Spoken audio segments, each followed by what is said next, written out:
So what is being explored is not a cookie cutter attainment or a dropping away. There's no such thing as a standard realization since there's no one to realize this. It's not about evading the present moment or projecting an image of perpetual serenity. It's not about letting go of thoughts. It's not about contracted energy. It's not about a permanent bliss or a certain way, speaking as if there's no one. Simply, it already is. What seems to unfold in the profound exploration of what already is, a revelation that reveals vulnerability, openness, directness, a seeming willingness to confront life head on, as if there's no one there. Because simply there's no one already. Life appears as it is. This essence, though seemingly weak, hold within the greatest strength, the unwavering acceptance of life in its entirety. It's not a conscious effort, but an inherent trait ingrained in the very fabric of one's isness. Many encounter moments of dropping away or an awakening, so to speak, akin to glimpsing the vast expanse of the ocean beyond the crashing waves. Yet life persists, and amidst its ebb and flow, glimpses, spiritual insights can fade, leaving the character entangled once again in the complexities of existence. Everything is allowed. Nothing is denied. So regardless of how evolved, awakened, no me or no self, one perceives themselves. The allure of suffering, conflict, and uncertainty remains potent. Even those who claim enlightenment can find themselves grappling with turmoil, conflict, perhaps even more so, because it's unfiltered, burdened by the weight of their self-proclaimed enlightenment or a belief that the me has fallen away. Yet amidst this continued suffering, seemingly lies an opportunity, a seeming chance to shed all illusions, including the notion of enlightenment itself, or even the idea of dropping away of the me, and embrace the rawness of present directness, this very isness, without a second, without a two, unknowable, ineffable. Some speak of dropping away as a journey, or an enlightenment or awakening, a gradual process of integration that unfolds over time. Others dismiss the concept altogether, advocating for a simpler, more grounded approach to life. In this myriad of teachings and perspectives, the essence of what is remains rooted in the recognition of one's boundless aliveness, that there's simply no one to recognize. The vast expanse in which all phenomena arise and dissolve. In acknowledging this inherent isness, the pursuit of what is called enlightenment, awakening, or dropping away transforms.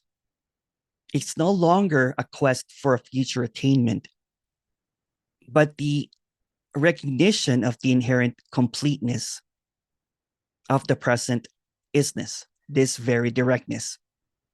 Every wave, every feeling, every sensation, every thought is already a part of this isness, and it cannot be separated. There's no need to strive for integration. It's already here, right here, this very isness, without a two, without a second, without a you. So the seeming journey of dropping away or awakening unfolds not in linear time. So there's no, I'm almost there, or, you know what, I'm far away from there, but in this direct, infinite flow of this very, very moment.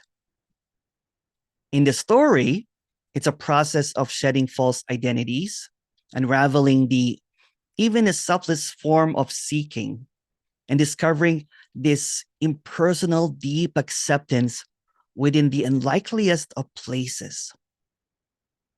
the very mundane, the very ordinary, the daily chores, this conversation, or it could be a sudden boom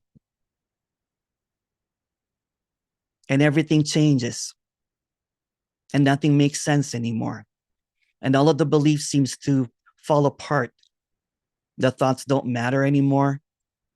There's this presentness that seems to appear, aliveness that seems to keep on showing up in everything, even in sadness, even in conflicts, even in everything that seems to appear without an acknowledger, without an experiencer. Yet it can appear as an experience, yet it can appear as anything at all.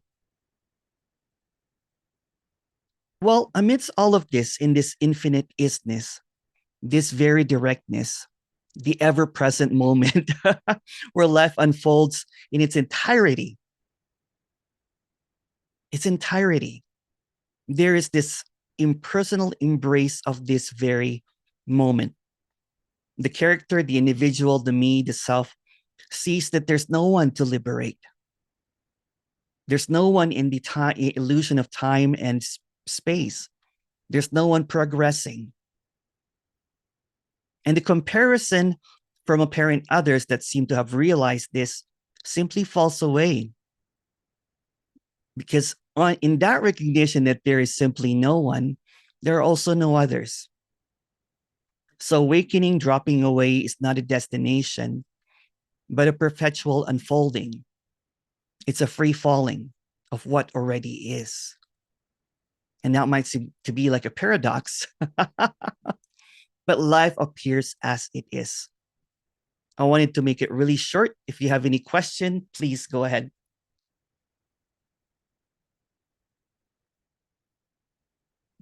Simple.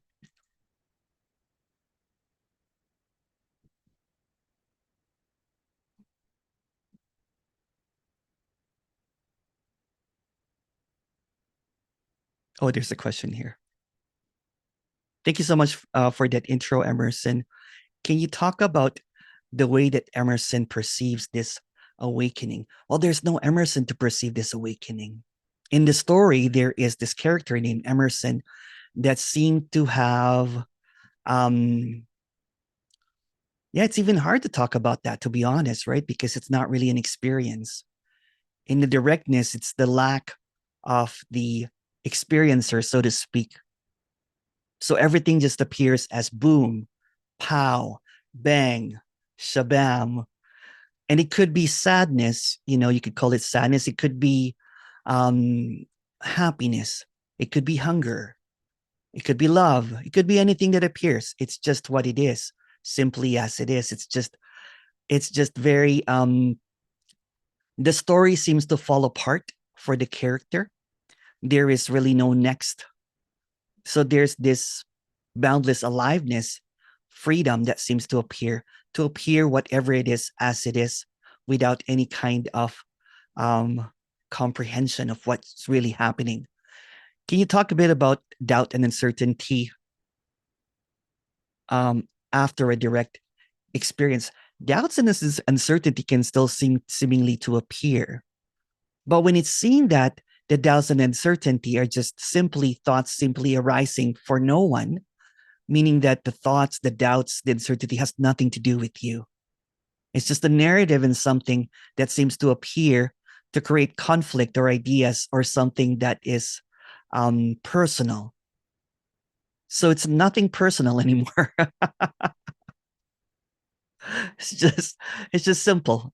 And it's not about attaining nothing personal. There's already nothing personal that what seems to appear. The thoughts that seem to come and go can create this illusion, so to speak, of something that I am experiencing this. I have conflict. I have doubts. When it's seen that the thoughts of doubts or uncertainty just comes and goes, just like the clouds that's passing by, then nothing really clings onto anymore. Nothing really is held anything anymore. It just simply like ebbing and flowing, like the waves of the ocean. But it's also inherently a part of what already is. So it's not about getting rid of it. It's not about accepting it. It simply is what is already, even that it is too. Even the doubt or the uncertainty seems to appear is already what it is. In the direct experience, there's no one. There's just sounds appearing. And then there's just words seemingly coming and going. But in the story, there could be thoughts about what seems to be appearing as uncertainty, but that's also it. I have an intellectual question. Ooh, what does radical non-duality mean? Is this radical? I don't think so. This is also so direct. Um, Radical non-duality is a name that was attached to the communication, I think, that was started by Tony about 20 years ago. And it's it was groundbreaking at that time because it was simply exposed that there's no me to do anything. So what's being expressed here is just whatever it is. Yeah. No labels needed. If you want to No. label it radical, go ahead. If not, that's okay too. There's no there's no personal preference, so to speak, right? So it will appear as whatever it as it is. But what's being talked about here is not even non-duality, because non-duality is just a concept. In the story, it can appear as non-duality, of course, right? But especially when I do those one-on-ones, it's very direct, and it obliterates the story of the character, the me or the self and everything, as simply irrelevant. There's this aliveness that's so wow. There is this isness that's so clear.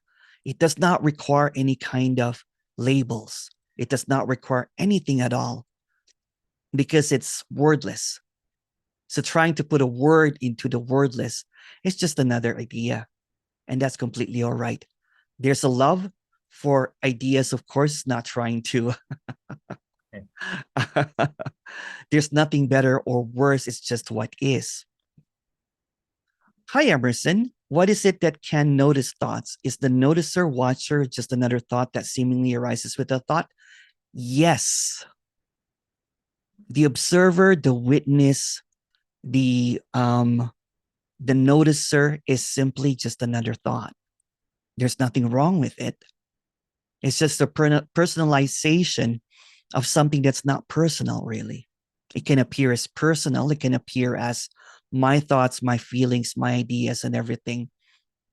But it's just really thoughts appearing, coming in and out. It's just kind of like what I said. It's just clouds appearing, witness appearing, observer appearing. But everything that's appearing is simply just a thought. And if you go backwards, it will just keep on coming back with more thoughts.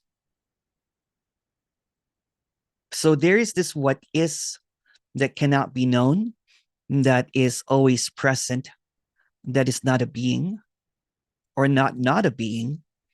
It's simply unknown. And in this unknownness, there is this trying to figure out what this is via thoughts. But the thoughts that are coming in and out are just simply appearances, simply illusory. You cannot catch a thought and put it in a bottle. And similarly, the one that thinks that it can is observing the thought is simply another thought. So it's a quite a wild, wild kind of like appearance, right? Because it's almost like a loop of an illusion of a thought supporting a thought to maintain a thought. And it can appear as if there's a witness or an observer. So what's being expressed here is cutting that middleman. It's seeing that there's no middleman like an observer or awareness or anything like that, right? And there's nothing wrong with it.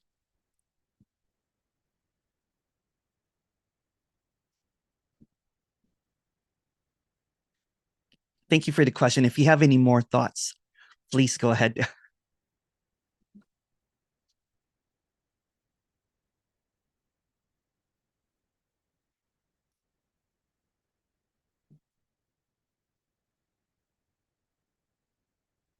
And if you want to ask a question in person, you can just unmute and say hello. If not, that's okay too.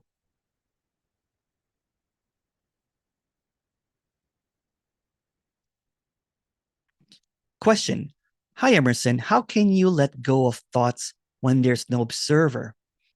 There's no thoughts to let go. There's no one that can let go of a thought, because letting go of a thought is just another thought. So it just keeps on maintaining that train of thoughts. How do I get rid of this thought? Let me think. It's just another thought, so it's pointless, right? rather than seeing it is just something that is just an appearance, like the clouds. It's kind of like saying, how do I get rid of that cloud? How do I clear the sky? It's pointless because it's just coming and going. The seeming attachment to what it's coming and going is supported by the thought that there's something that needs to be let go. There's a thought that something needs to be cleared. The irrelevance of thoughts, once it's seen that the thinker is just a thought, it's like a wild goose chase of chasing and seeking. You will never get out of that thought level. So if you look at, a lot of the teaching, a lot of the speaking of non-duality, it's just chasing thoughts. And in the directness of what's being expressed here, which has nothing to do with thoughts, because if you notice what's speaking here, it's just a voice coming in and out. What's listening there is just hearing in and out. And the thoughts, seemingly, if it's not noticed, right, can only really appear in the apparent past or the apparent future. When the thought is seen through in this very directness, in this very immediacy, obliterates. It doesn't matter. Because there's no one here that can catch that thought or change it.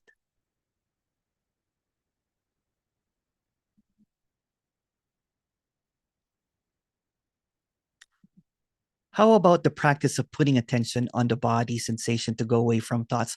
That's perfectly fine. You know what I'm saying? If it helps in a dream, why not? But who is practicing of putting attention again?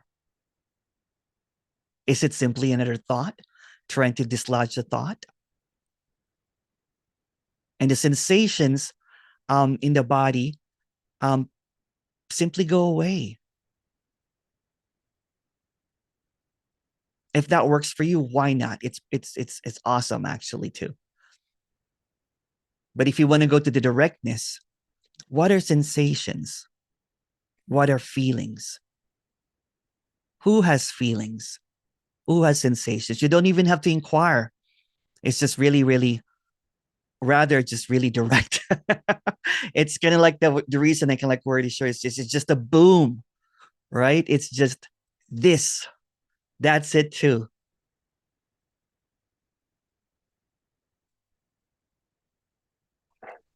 I understand. Oh, hello. Oh, hi, Kathy. You know, how is decisions being made? I can't hear Kathy. Can you speak a little bit louder? Sorry. Um, How are you? I'm going to type.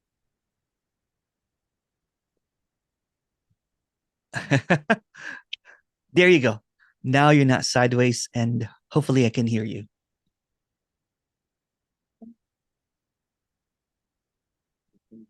Can you hear me? Very faint, but I'll try to hear. Very, very faint. Can you guys hear? No, they can't hear you, Kathy. Um, okay, take somebody. I'll try to chat. I mean, yeah. Okay. And this isn't this cool, the new Zoom feature? It creates this like blue thing. It's kind of neat, huh?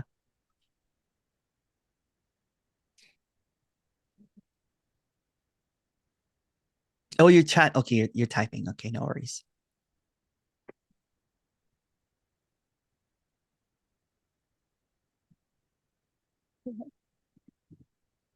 I don't see the chat too, Kathy.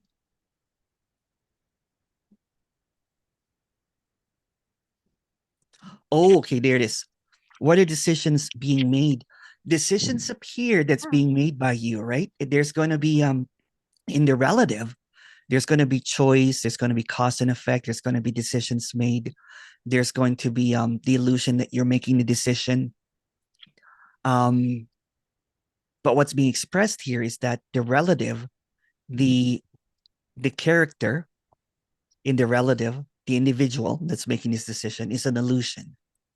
So it can appear like you're making decisions. It can appear as you're making progress or anything that seems to appear from a point of view of a you. But what's being expressed here is that there's an absence of a you.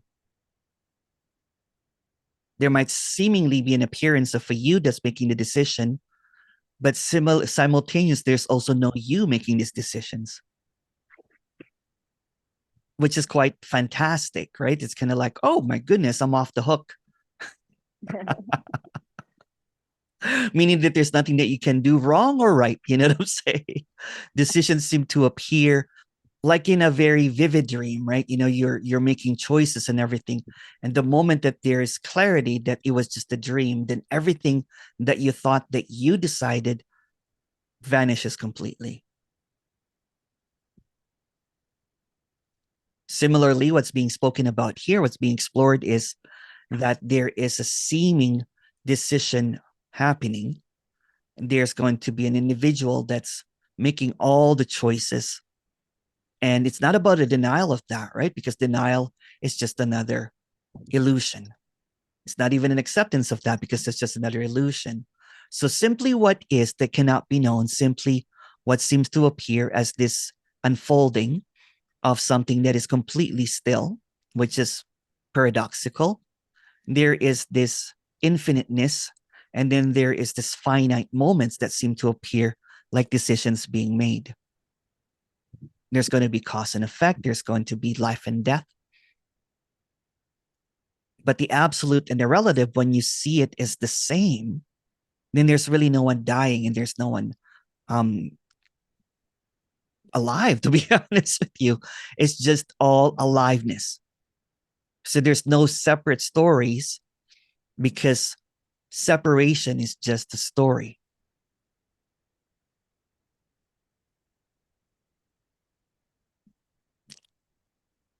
And that's the epic news.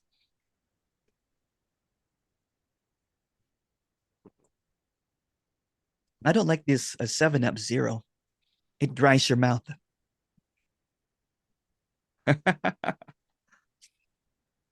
Thank you, Kathy. Yeah, I should just get water. I think I have water somewhere. Thank you, Kathy. Thank you. Thank you.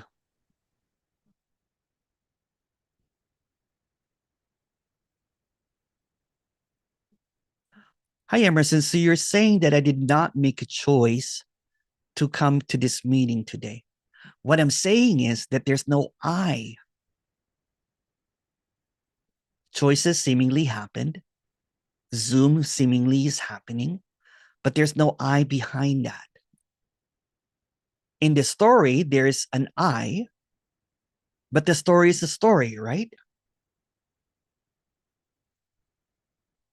So yeah, so there's no I behind anything. There's no me, there's no self that's seemingly happening. And it's not a denial of something that is unknowable. The unknowable sometimes can be called the self, but that's just another word for something that cannot be expressed as a word.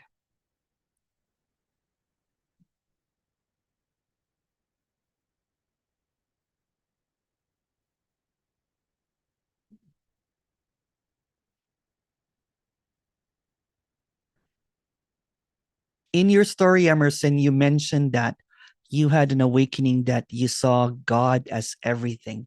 Can you talk more about that? Yeah, for sure. I think I've talked about that before, but in the story, maybe more than a decade ago, my timeline is horrible.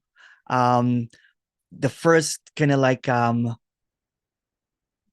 some people will call it Kundalini awakening. Some people will call it enlightenment. Um, but the character was a very devout spiritual seeker. And one day there was um, basically when Emerson disappeared and everything was God. But from that story from Emerson, because it has no idea what happened, so it's trying to make sense of it. Basically, what happened was I was walking with my dog in a place where there was a lot of suffering. There was a lot of addictions happening, and there was people shooting up heroin. I was just looking at my dog and was seeing the that my dog had complete compassion. It did not care if somebody was dirty or somebody was shooting up. Um, in that moment, there was almost like it felt like the most giant heart opening, and the veil dropped, and I saw everything as God from a story. But from what is seen now, it was basically Emerson disappeared and he did not know how to make of it. So he created a story that, it saw. And again, it's just a story. But yeah.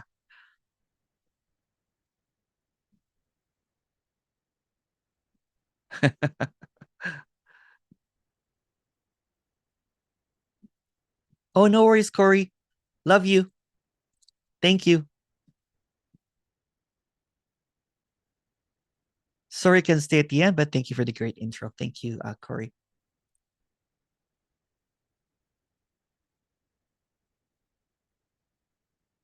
Let me get some water. Just a second. My mouth's drying up.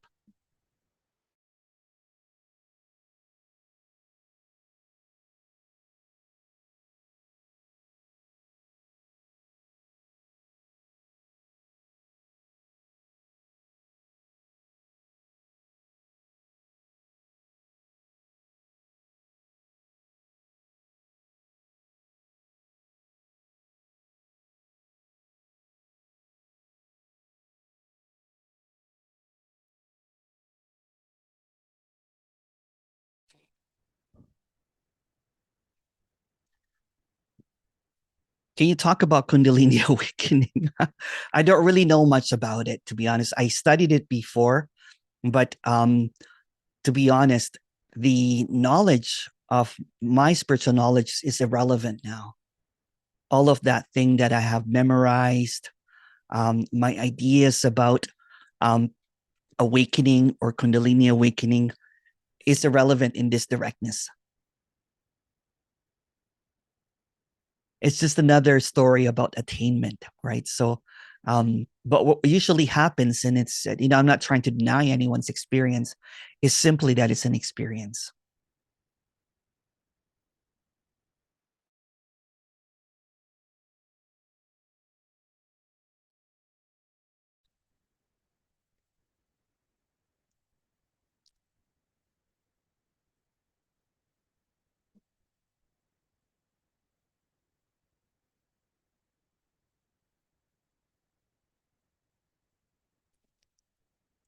Hi, Emerson. I like what you said, that there's no cookie cutter attainment or dropping away. Can you expand on that? Yes. So there seems to be an idea that there is a standard way of enlightenment, awakening, or dropping away, and these ideas are usually held by a group. You know what I'm saying? It's almost like that there is um, an acknowledgement or um, um, a checklist, so to speak, on what seems to appear as enlightenment. So some people will say that it's permanent bliss. Some characters will say that it's a perpetual emptiness. Um, some characters will say that it's about the dropping away of the me, contraction, all that kind of stuff. But all of them are stories. Simply, there's already no one to drop away. So everything already is as it is. So whatever seems to appear as the character listening to this at this very moment is already perfect as it is. But there's going to be ideas of that character that seems to create this doubt or uncertainty of what this should be. And they usually rely on some authority figure to basically express on how it should be. Or in my case, people will say that I want the Emerson experience, which which is just another story. If the trees, the snowflakes, all of our thumbprints, the way that we walk is all unique, then in the story, the seeming falling away, the seeming dropping away, or realization, awakening, whatever, is also going to be different for each and every individual. But there's already no individual. It's just an unshedding of the false narrative that there's an individual. So it can appear as whatever it is. Mark. Hey, Mark.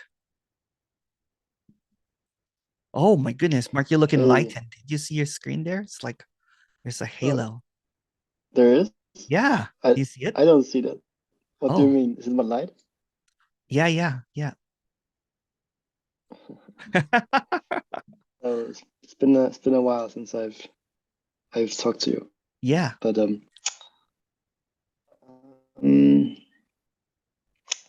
yeah, I don't know. um I think I just want to share what's going on here. Yeah, Feels for like sure, that's for going on sure. here. I mean, the sense of sort of, let's say, self-consciousness or being aware of your thoughts, or that I mean, there's I would say fear here, maybe a sense of, yeah, unease. Yeah.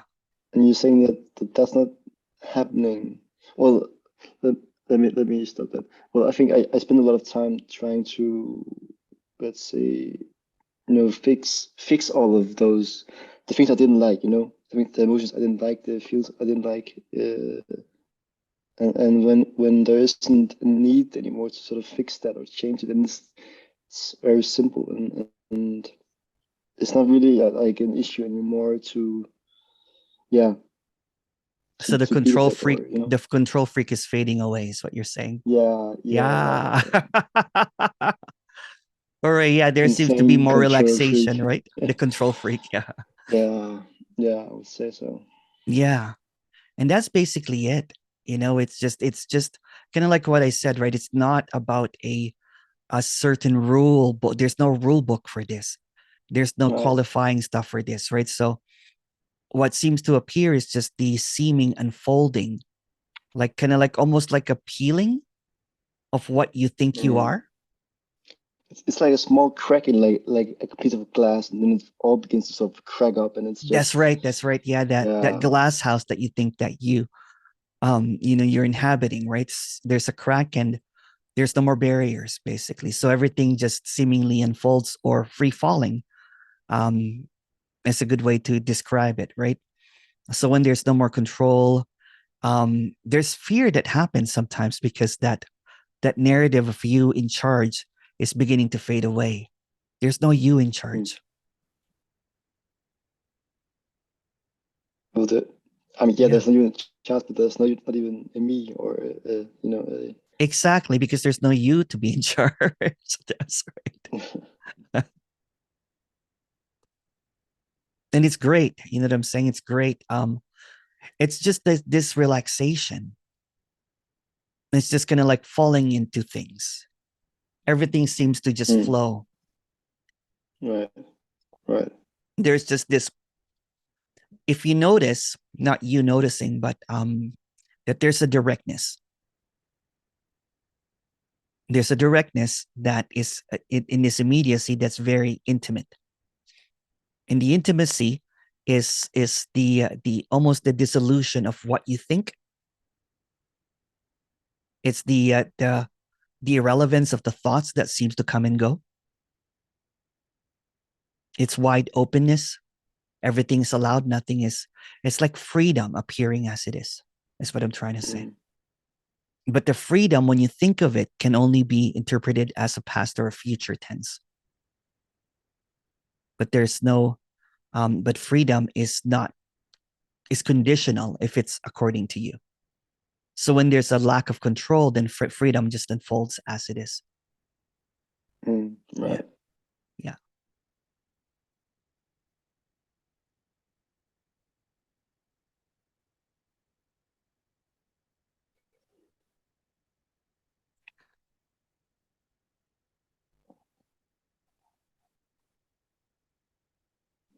and the urge to still, I don't know, ask a, or I still have this urge to.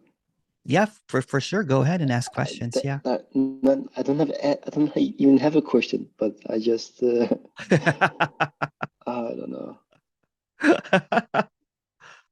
Maybe like a subtle urge to, yeah, still looking, like a subtle sense of just looking for something, or I Yeah. don't know, uneasiness, or Yeah. What's wrong with that?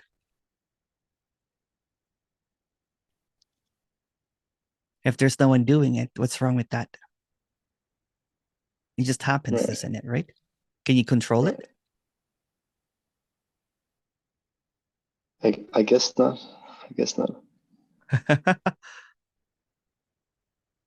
But it's also like, even if there, even if there is a, let's say, an apparent contraction or whatever, like that doesn't even mean that, there is someone there, or there isn't like an individual, or like it doesn't even mean anything, in Yeah. that way. It's like, because I've heard it so many times from people. Yeah. Yeah. Like, I think, oh, contraction, that means, there's No, and something it's there just, that's if everything, you know what, it's quite contradictory, in a meeting when someone says that this is meaningless. Our words are meaningless. But yet right. contraction Yeah. becomes this meaningful word for it to happen. I have a video that I just released for one-on-one, that it's kind of funny. We're just talking really regularly, because she had the first one-on-one, and then she said that, oh my goodness, Emerson, I had this big contraction that happened, right? That she did not know that there was before, right? And then at the end, I'll ruin the ending for you. At the end of it, at the very last 3 minutes, she goes, what is this relaxation? That kind of thing. So what seems to appear comes and goes, right? So meaning it's not really there. It just comes and goes, like thoughts. It's an illusion, basically, is what I'm trying to say. So even that feeling of an ease and feeling of whatever is also coming and going. It's also part of this. There's nothing wrong with it. Right. Yeah. But to think that there's something that needs to happen,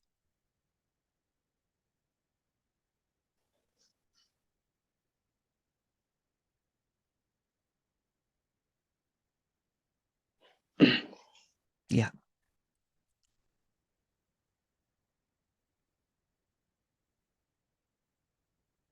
Yeah, it's like, just earlier today, there was just, I was talking with my brother. He was visiting me, and it was, it was just this sort of fading of just things were just so, let's say, impulsive and intuitive. Everything was just being done. It was Yeah. just so Yeah. simple, like, and it was just sort of, and then it sort of fades. I would describe it. It sort of fades back into feeling, like, I don't know. I would describe it as It will come and go. being Yeah. There's this or illusion of thoughts. There's an illusion of a me that kind of like, illusion. Reality is an illusion, but a very persistent one. The me is an illusion that's a very persistent one. yeah, Feelings are an illusion, but a very persistent one, right? It will come and go. But what seemingly is coming and going does not have any permanence, meaning it's not reality. Like, for example, if you say that I'm sad, that's not who you are. It's just sad.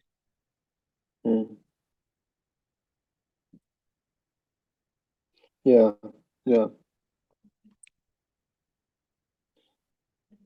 So this is basically a Right. lack of idea of what this is. It's almost like a lobotomy, right? It's great. It's great. But yet in that lobotomy, there's this, unfolding of what is already. Emptiness, there seems to become a fullness of the character, whatever it is. Yeah.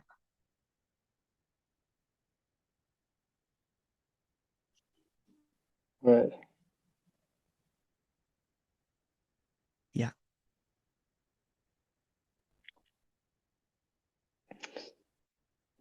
Also, this is just random, but a while back I was watching this documentary with Anthony Bourdain. He was like a famous TV chef, Yeah, yeah, movie I like star, or Anthony not movie star, Bourdain. Yeah. but and I watched it. It was like about his life, and it was just, and he committed suicide in the end. But it was like after that, I had the sense that like it was just so, like it was so sad. It was also just so innocent that he was, he was so heartbroken or whatever that he killed himself. But like it was, I don't know, it was just so, yeah, it's so innocent as well about it, but also really sad. It's just, yeah. Yeah, there's many things that that is unexplainable, right? I have this is a personal sharing. I have a best friend that committed suicide, and he was brilliant, he was funny, he was like full of life and everything. And when I was suffering, he called me and he was so concerned for me, right? But I didn't know that he was suffering at that time, at the same time. And I just heard, I Right. heard this happened a while back, maybe about 4 years ago. But when I heard about it, I could not make sense of it. I was just a mess, right? Because Okay. I could not make, it's just, he was just full of life. Mm, And he yeah. was just the life of the party. He was a brilliant, brilliant guy, right? We would talk in the early mornings about what is, right? And he liked Thoreau, and he liked Ralph Waldo Emerson, and Mm, the philosophy, and non-duality, and brilliant, brilliant guy, right? He would be the last person that I would think would kill himself. right. Yeah, kind of like Anthony Bourdain. You know what I'm saying? Yeah. Yeah. Yeah, Yeah. yeah,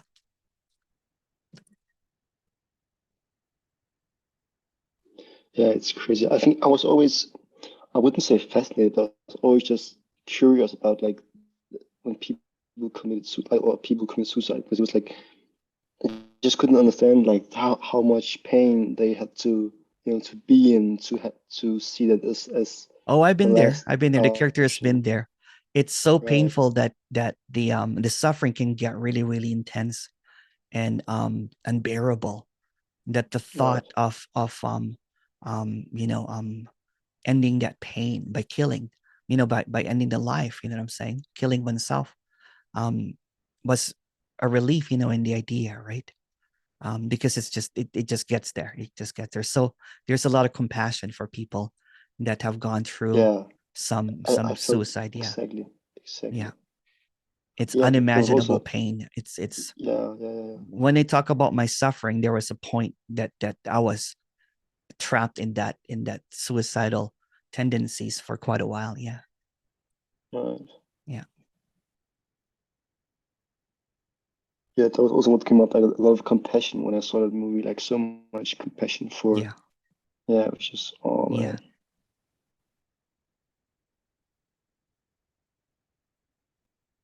Yeah. And my friend was very compassionate too. Yeah. Such a great, great guy. Such a great guy. Yeah. He was the youngest professor of literature in the University of Toronto, where I came from, right? So Hmm. brilliant, brilliant guy. Like from the very get-go. He was just such an intellect and such a ray of sunshine, right? So, and he loved his single malt whiskey. And you know what? It's really weird. This is gonna be weird. It's his birthday. Wow. Yeah. The 21st of April. Oh, wow. Yeah. Yeah.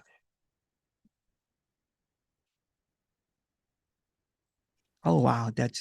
Thank you for sharing that. I've never been able to put a tribute to my friend. Yeah. Right. Yeah.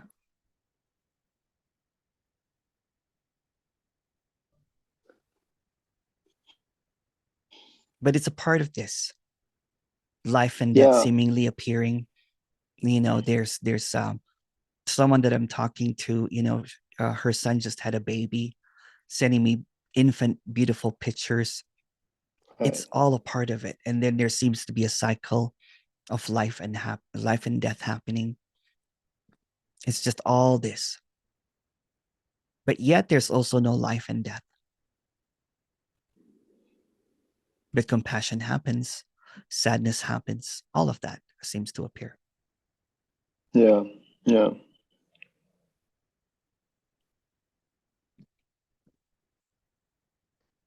And yet characters are so um,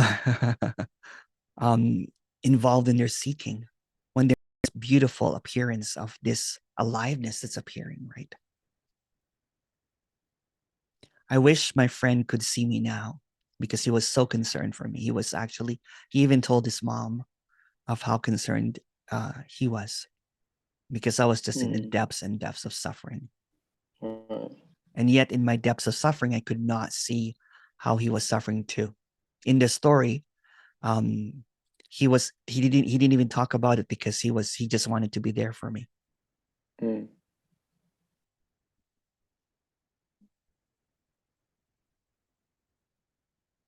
His mom told me that he would be proud of what I'm doing right now. I still talk to her. Yeah. Oh, yeah.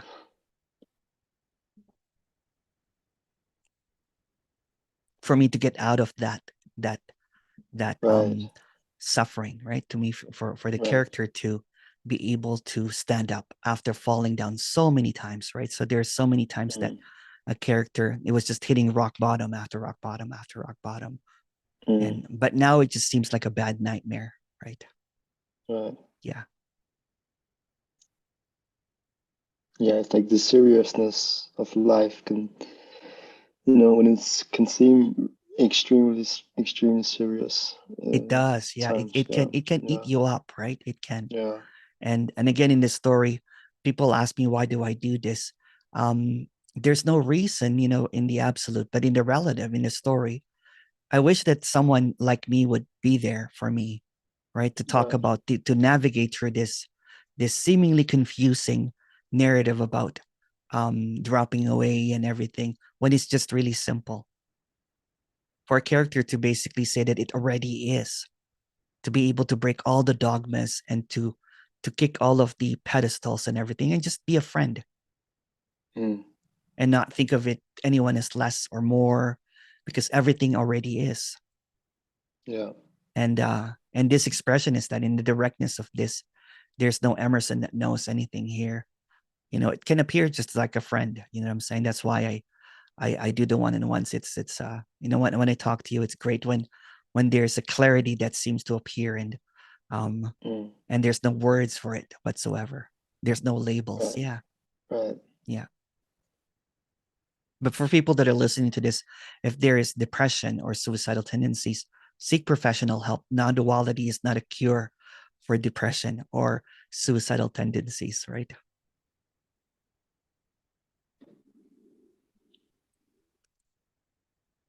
And if you want to reach out, just message me. Anyone is listening, yeah. When I was depressed, there was this, it just felt so isolating. And the suffering was intensified because I didn't know who to talk about it. If I talk to somebody, I'll be like, well, you know what? I had a moment in my life that I was free. There was no me and everything, but the me came back and all that kind of stuff. People are like, what are you talking about? Yeah, crazy. Yeah, and it's because in a mental asylum. Yeah. Right. Yeah. Yeah, because this message is just you've got to be somehow it does not available to it's not hear it, serve otherwise. Yeah, it does not serve the individual, right? So Yeah. in the relative, the individual, you know what, seeking help, professionally also happens. That's also it. Seeking some counseling or therapy or something is also it, right? Right. It's not about denying any of that, right? Right. There's already no one doing it, but that also happens.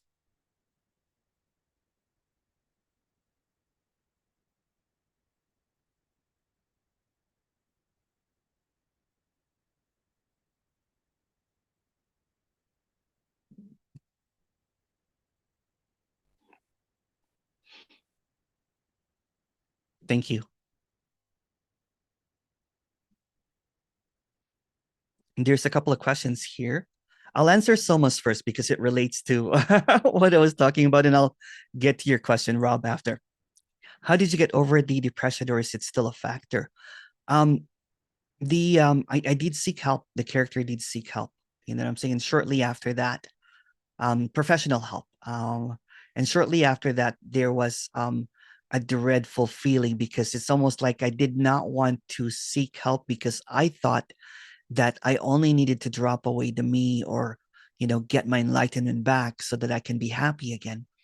But I was in that cycle for too long, and it was just getting really intense, so to speak, right? And I did seek some help. I did, um, not through non-duality, but there was a dread that because I, saw, got some help, that I would never get it again.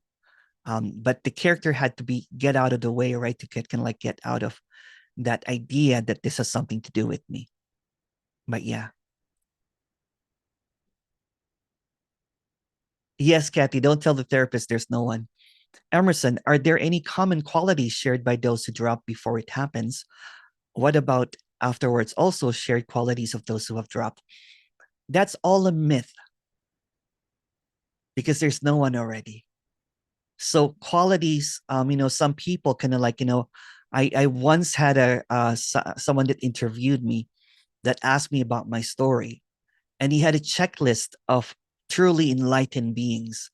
Because of my suffering, he was like, "You're one of those truly enlightened beings." I'm like, "No, no, no, no, no, no. That's not the point." Because I've also talked to characters that have stumbled upon this, that it was just boom for them, right? So there's no qualities, there's no prerequisites for what seems to happen, right? There seems to be a tendency, and I got trapped with that, right? Because the character thought that I had to suffer more. I had to give up everything. I had to do this and do that. And although it was always being debunked that, that there's no prerequisite for what is, for a drop, because no one really drops away. So there are 8 billion characters in this apparent story. 8 billion characters are always going to be completely different from one another. And that's the illusion. But there's also no one. So in the illusion of dropping away, because it's also another illusion or an awakening or something, there's also going to be 8 billion different ways. But the crux is, this is the trick, right? Everyone is already awake, but there's no one. Meaning that everything is already enlightened, but there's no one. And there's no everyone and there's no one. What about afterwards? Shared qualities of those who have dropped. And that's just another myth.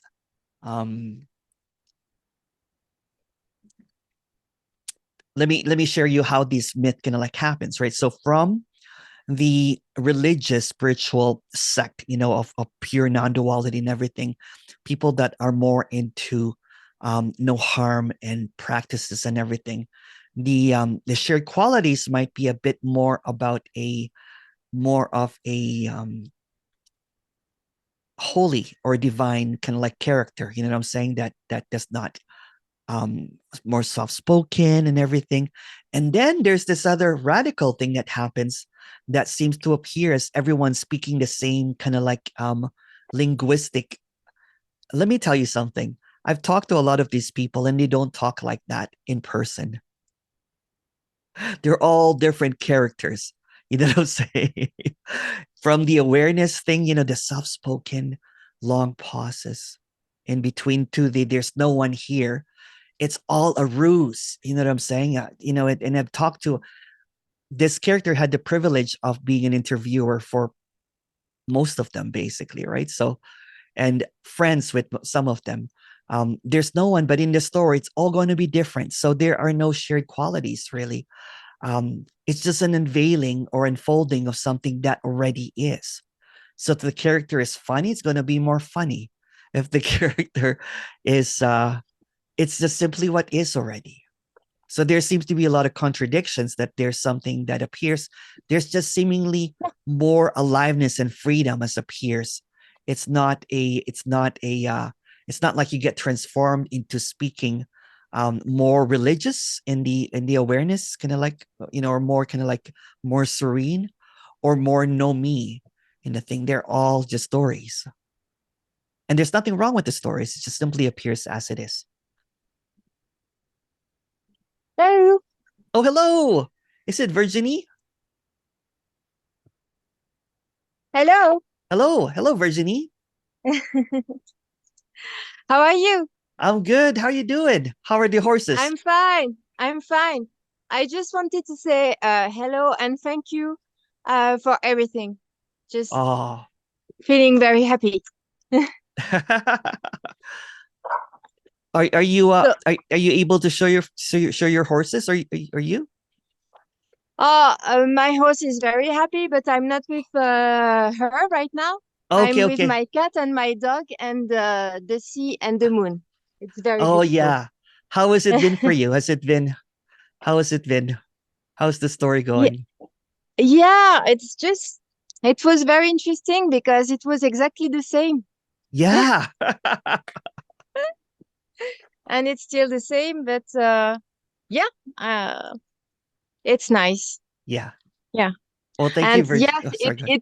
it's good to have a one-to-one. It's good to have a talk with you. I think it just cleared up everything, kind of. Yes, Hooray. yes. Thank you. Thank you, So Virginie. thank you. Bye bye. Daniel. Hi, Daniel. Oops, that was a pocket. A pocket did that. How are you doing, Daniel? Not too bad. Not too bad. Okay. Yeah, I was just pondering how yeah, when you were talking about that friend of yours that opted out Yeah. of the human experience, Yeah. I was just pondering this character's desire sometimes to just give up. Yeah. Yeah. If And I you was talking, you're talking to someone, yeah, right, Daniel? Right? You have someone that helps you with this, like a yeah, therapist. Yeah. Good. definitely. It's I'm happy that it doesn't. I don't feel that very often, but Yeah. just on some bad days. Yeah. But I was talking with Tony Parsons Oh, cool. about, yeah, I was talking with Tony about my sadness about not being able to play tennis anymore. Yeah.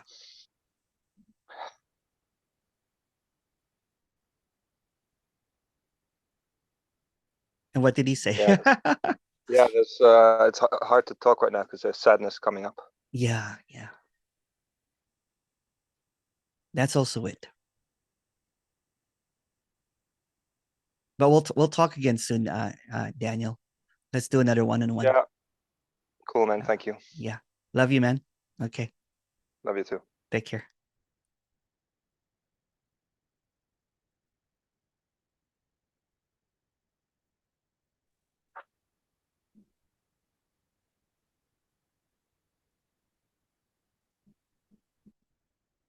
Could we have an update from Stan? Hey, Stan. So,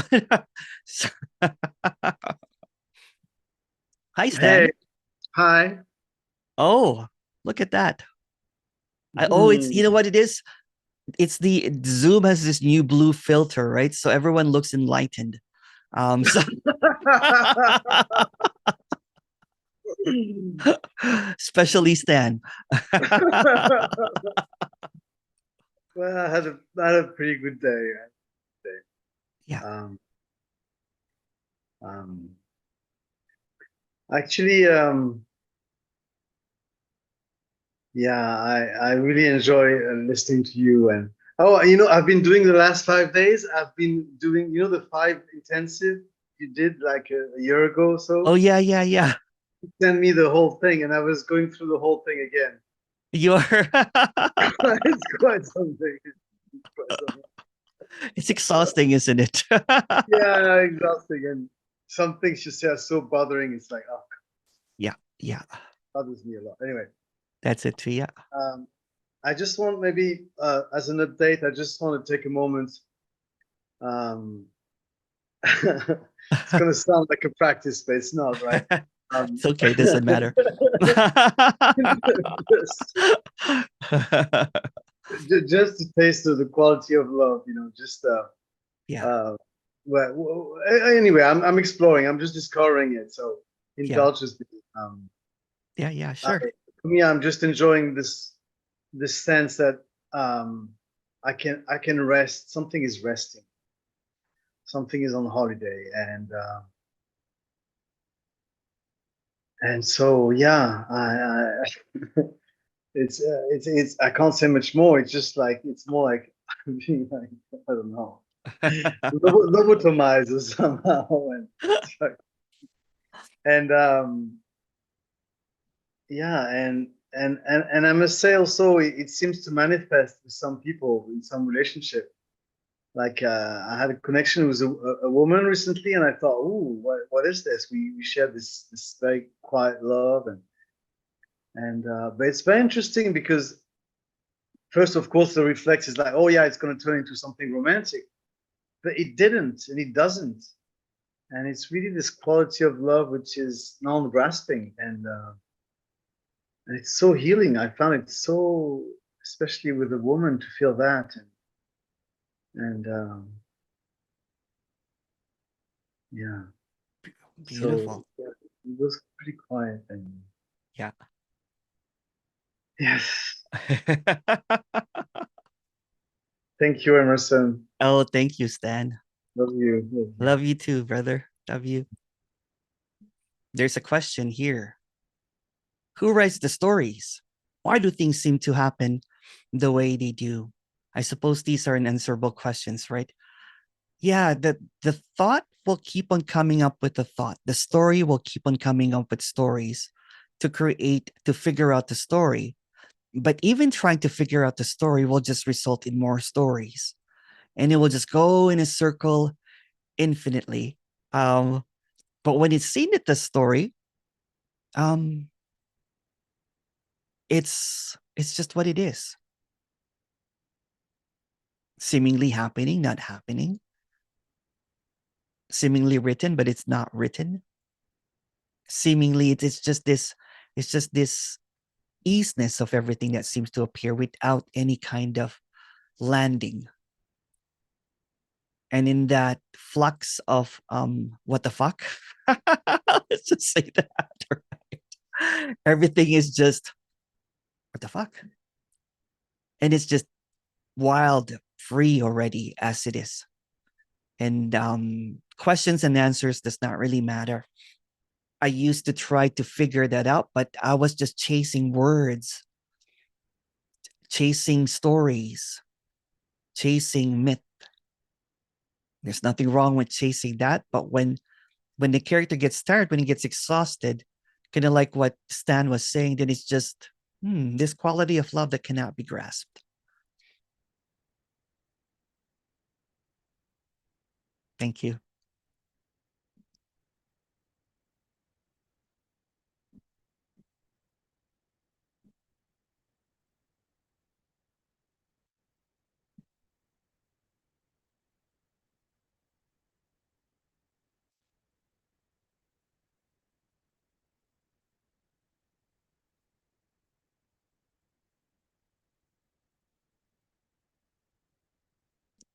Hi, Emerson. It's been 3 months since you had the last 2-day or 3-day online retreat. Can you do one again as soon as possible?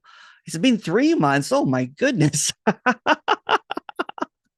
I'm not sure when, to be honest with you. There's no meetings next week, unfortunately, but I'll be back. I thought that doing the 2 days was enough. That's why I was doing the 2 days every week. Um, but it might happen again soon. You used to do it monthly. Oh, I did. Okay. Um, sure. Why not? We'll do it again soon. But give me a couple more months. There's just it just got more busy, unfortunately. So that's probably why. The symposium is in May is going to be moved a little bit further because everyone is so busy, right? So that are involved. There's a couple of people that are going to be a part of it, apparently. it feels like this Zoom is happening and not happening now. Feels kind of strange and ordinary at the same time. Yeah, everything is like that to be in the directness, right? So there's this, it's like the sound is happening, but there's also silence simultaneously with it. There is this vision that's appearing, but without any thoughts, there's no description or labels of what's being seen. There's a hearing of sounds that seems to appear, but there's also silence simultaneously with it.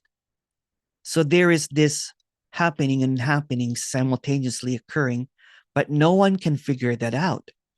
When the one that seems to be able to grasp it is seen as just a flux, a movement, a dance, so to speak, then what seems to be more profound or something that is clear is what's always seemingly overlooked, that space where the happening and unhappening seems to emanate from. But there's no space at the same time. There's this isness that does not have any kind of separation whatsoever. There's this wildness that's so direct that it does not have a two. There is this show that does not have an audience. There's this flow that's infinitely happening, but it's completely still at the same time. And so that's what's up, and it's also not. And it becomes like, what the hell? Thank you so much, Aaron. Thank you. And yes, and then if there's a noticing, right, that there is really no thoughts when you're speaking directly. There's really no prior. It's just sounds coming in and out. So who's even doing this?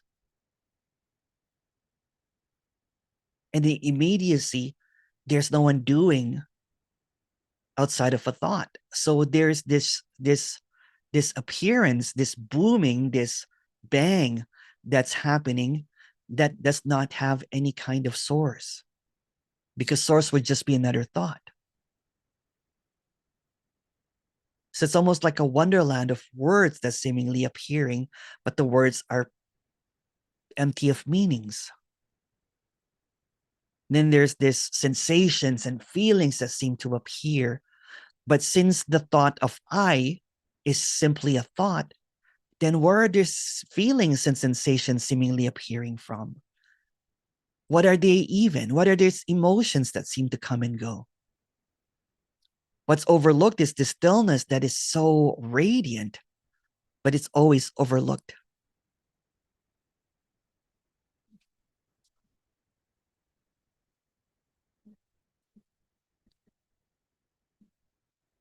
Hi, Emerson, I like your lighting. How did you do that? There's a red light and a blue light.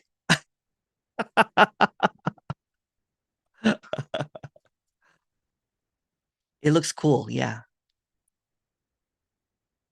Thank you. I just wanted the words to pop out of the boom of the shirt. See, it makes it look like 3D. If you have blue and red, right? It looks 3D. So that's the effect. Cecilia, hello. Hello, Emerson. Hello, I just Cecilia. wanted to mention your shirt. Boom, bang, wow, what else? It's in different languages, no? I'm not sure. Because bang, Wang, pow. how? It only Yeah. needs sas, Z-A-Z in Spanish. Sas, no, Tas. boom. Yeah. Boom. I just wanted to mention this character, it is thinking, it is thinking. Mhm. It, the body, the you, it's it too. It's it. Is it even thinking without a thinking is just a thought, right? Is it even processing? So there's a thought that it's thinking, but it's not really thinking because it doesn't exist. So it's just itting, ising. What is ising? It's like, for example, if we're talking right now, what is what is, speaking to what is. So there's really no speaking. It's just what is. This is it. This is it. So the speaking, the thinking, anything that is a verb basically is just illusory. Kind of like what I was talking about in the last meeting, right? If the Nobel Prize can award a couple of guys that figure out that there's no locatable universe, meaning it does not exist, then this very moment of us speaking in this small tiny pocket of what seems to be this vastness in the illusion anyway, we're only thinking that this is happening. But even thinking is not happening. We just think that we're thinking when there's just this what ising. This is the wholeness, is the inherent completeness appearing as separate individual. So it's an appearance as separate characters, but it's actually inherently whole. Even thinking that there's something missing is whole and complete. Even feeling that there's something missing is whole and complete. So no one has ever been outside of this. There's actually no one inside of this because there's no outside or inside. It's just it. Just it. Yeah, it's just it. Yeah. It watching. It call Emerson through it computer or call computer. Yeah. And it doesn't matter. Because it could be a phone. Yeah, I mean, yeah. It doesn't matter. It's just it is what it is. This character, it thought, use the computer or use the phone. It, the options that it becomes to make it it. Exactly. Yeah. And it's, this character, it's being hard to cross back. Oh, it is what it is. Blah, blah, blah. Yeah. I did not mention, I did not say that today, did I? Did I say it is what it is today? I don't think so. Good. Yeah, because you said you were going to change that. Yeah. Because, I mean, this it's just character. What ising. Yeah, it's just it ising. Itting, it's just, and again, these words don't really matter anyway, right? But the words seemingly create a groove, seemingly, right? Like it becomes kind of like, when you have a record player, like an LP, a vinyl, when there is, something, it skips. So it's skipping now as it is what it is. It is what it is. It is what it is. It is what it is. When it's all just music. Mm-hmm. Yeah. So it's just, maybe in the future meetings, I'll just go like this. It's just, and this is, because it can't be spoken. Right? And what I'm trying to speak about is, but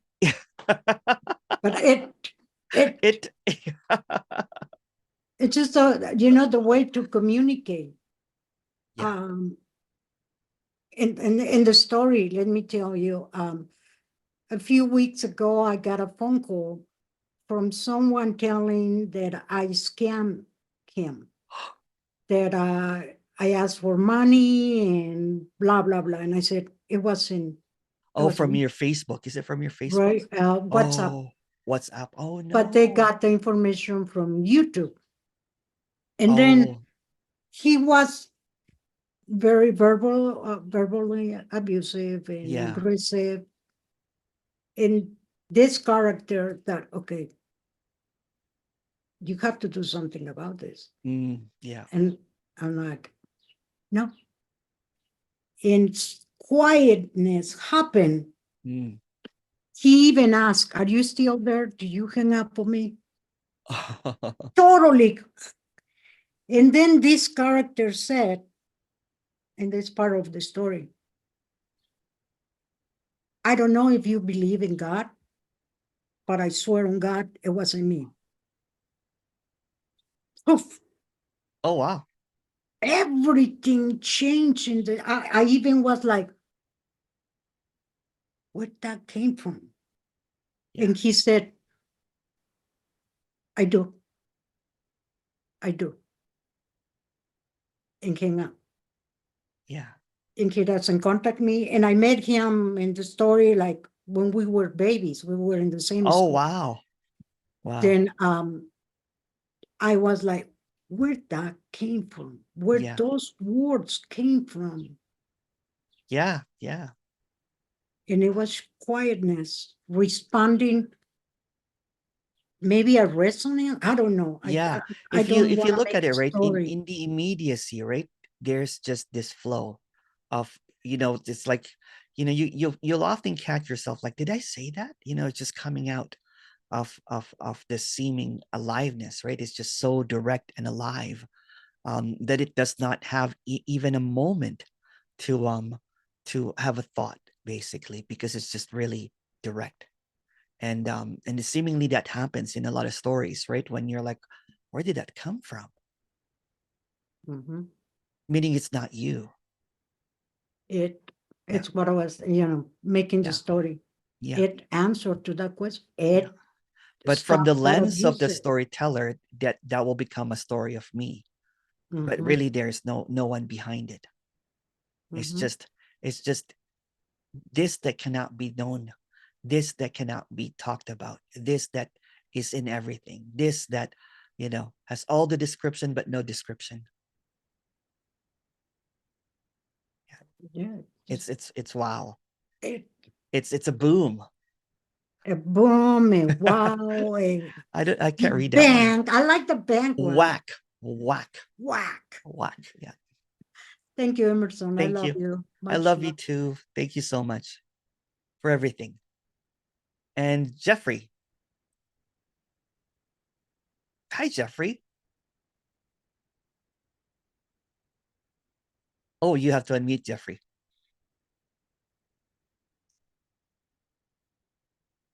Oh, I can still hear you. Try it again. God, I always forget that. There's something I have That's to okay. remember. Thank you so much for your letter and your poem. I posted it. It's Yes, beautiful. thank you. I was a bit blown away by the presentation. It's like seeing my name up like that. It was. Oh. It's no. I've never been on the. I've never seen myself like this up in lights like that. It's. Oh, Thank you. I appreciate you what I you was wrote. wondering why you spaced my poem. You gave so much space between the lines. I thought that was really interesting.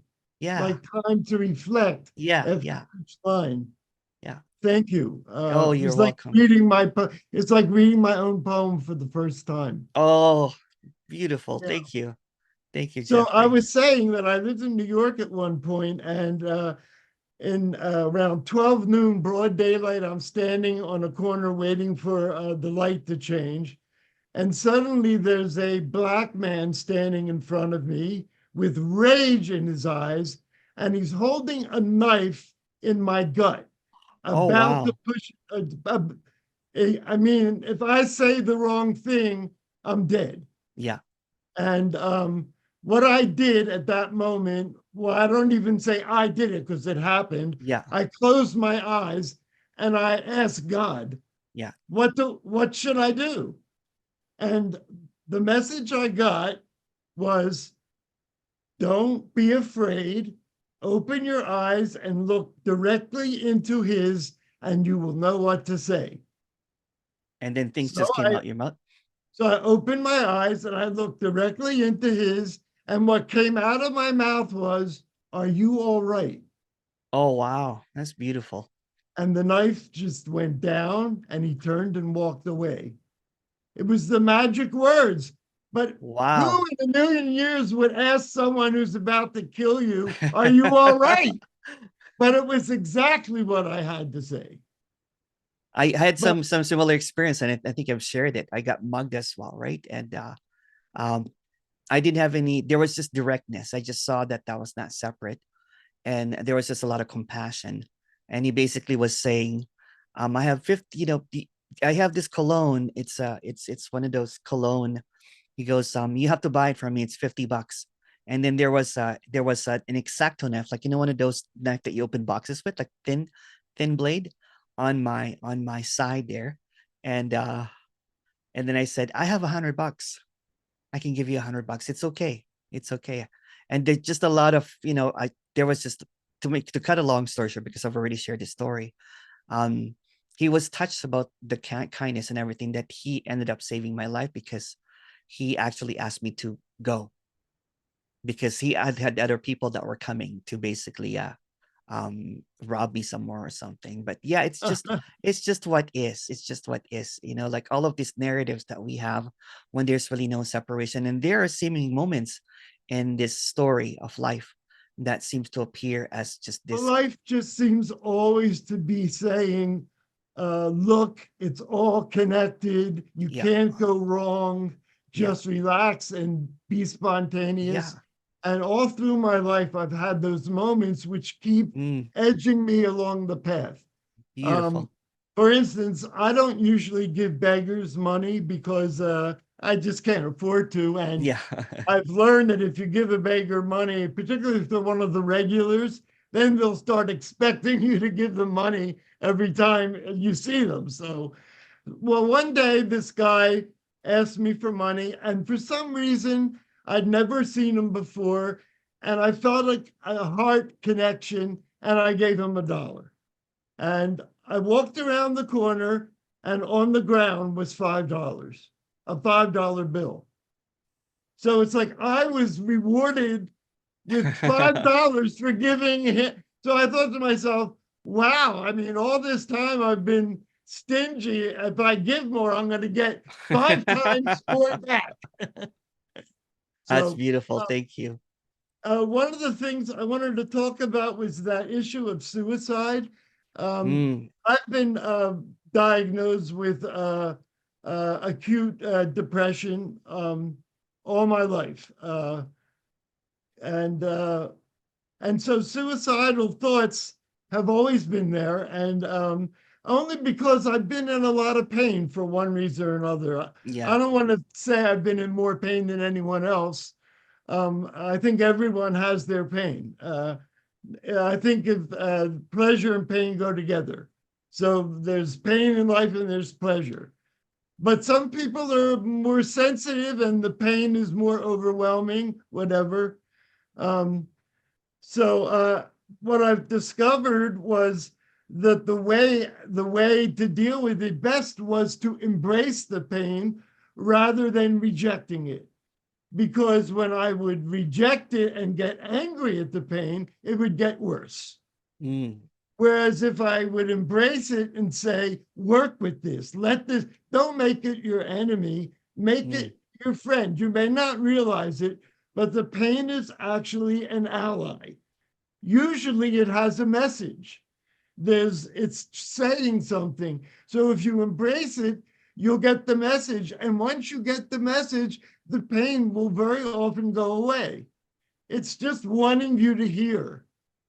So, but as I've grown old and my body is aching all the time, it's like I'm trying to get the message, and the message seems to be you're dying. That's what the message is.